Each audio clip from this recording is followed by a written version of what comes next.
नमस्कार दोस्तों। भारत और जर्मनी के बीच 70,000 करोड़ का सबमरीन डील फाइनली अप्रूव हो गया है। लेकिन क्या आप जानते हैं कि यह डील सिर्फ पैसे की बात नहीं है, बल्कि हिंद महासागर में चाइना और पाकिस्तान के खिलाफ भारत की सबसे बड़ी रणनीति है। अगर आप भी जानना चाहते हैं कैसे ये 6 सबमरीन्स भारत की नौसेना को दुनिया के टॉप 3 में ला सकती है, तो इस वीडियो को अंत तक देखिए। और हाँ, सब्सक्राइब बटन को दबाना मत भूलिएगा, क्योंकि आज मैं आपको बताऊंगा कि यह डील इतना इंपॉर्टेंट क्यों है। दोस्तों, प्रोजेक्ट 75 इंडिया यानी P75I एक ऐसा प्रोजेक्ट है जो लगभग 6 महीने से पेंडिंग था। लेकिन अब सेंटर ने डिफेंस मिनिस्ट्री और माजेगांव डॉक शिप बिल्डर्स लिमिटेड यानी MDL को ग्रीन सिग्नल दे दिया है कि वे जर्मनी के थेसनक्रोप मरीन सिस्टम के साथ फॉर्मल नेगोशिएशन शुरू कर सकते हैं। यह नेगोशिएशन इस महीने के अंत तक शुरू होने वाली है। और सबसे इंटरेस्टिंग बात यह है कि यह सिर्फ सबमरीन खरीदने की डील नहीं है, बल्कि भारत में सबमरीन मैन्युफैक्चरिंग कैपेबिलिटी डेवलप करने की डील है।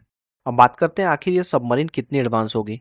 तो इन 6 कन्वेंशनल सबमरीन में एयर इंडिपेंडेंट प्रोपल्सन यानी AIP सिस्टम होगा, जो जर्मन टेक्नोलॉजी के साथ आएगा। यह AIP टेक्नोलॉजी इतनी एडवांस है कि सबमरीन्स को अंडर वाटर में 3 हफ्ते तक रहने का कैपेबिलिटी देती है, जो कि बहुत बड़ी बात है, क्योंकि कन्वेंशनल सबमरीन्स नॉर्मली कुछ दिन ही अंडर वाटर रह सकते हैं। लेकिन सबसे बड़ा सवाल यह है कि भारत को इन सबमरीन्स की इतनी ज़रूरत क्यों है। तो इसके लिए आपको समझना होगा कि हिंद महासागर में आखिर हो क्या रहा है। पाकिस्तान अभी चाइना से 8 एडवांस हैंगोर क्लास सबमरीन खरीद रहा है। इसमें से तीसरी सबमरीन इस साल डिलीवर हो चुकी है।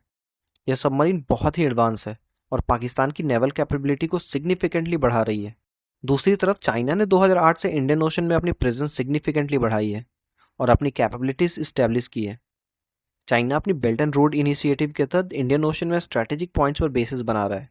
दोस्तों, इस डील की सबसे अच्छी बात यह है कि यह सिर्फ इंपोर्ट नहीं है, बल्कि टेक्नोलॉजी ट्रांसफर भी है। डिफेंस मिनिस्ट्री ने स्टेट ओन्ड MDL को स्ट्रैटेजिक पार्टनर के रूप में सेलेक्ट किया है और यह सबमरीन 90 से 95% इंडिजिनस कंटेंट के साथ भारत में बनेगी। अगर सब कुछ प्लान के अकॉर्डिंग चला तो नेगोशिएशन में 6 महीने का समय लगेगा और उसके बाद फाइनल गवर्नमेंट अप्रूवल आ जाएगी। लेकिन दोस्तों, यह सिर्फ शुरुआत है, क्योंकि भारत पैरेलल में न्यूक्लियर सबमरीन भी डेवलप कर रहा है, जिसमें L&T जैसे प्राइवेट कंपनियां इन्वॉल्व्ड है।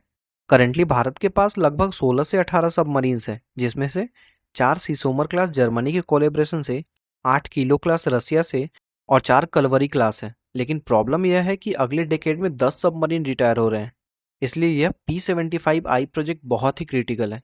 अगर चाइना, तुर्की और पाकिस्तान ऑपरेशनली कन्वर्ज करें तो इंडिया को simultaneously eastern seaboard, western approaches और नॉर्दर्न लिटोरल से थ्रेट्स फेस करने पड़ सकते हैं।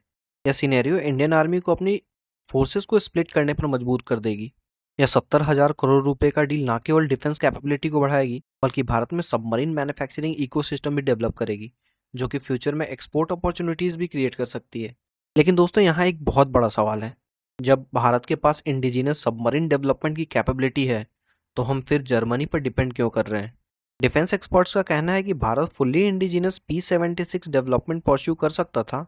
क्या ये डिसीजन सही है, या हम फिर से एक बार फॉरेन डिपेंडेंसी क्रिएट कर रहे हैं?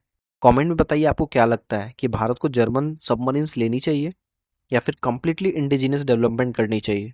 अगर आपको ये वीडियो इन्फॉर्मेटिव लगी, वीडियो को जरूर लाइक करें और चैनल को जरूर सब्सक्राइब करें। मिलते हैं अगली वीडियो में, तब तक के लिए जय हिंद।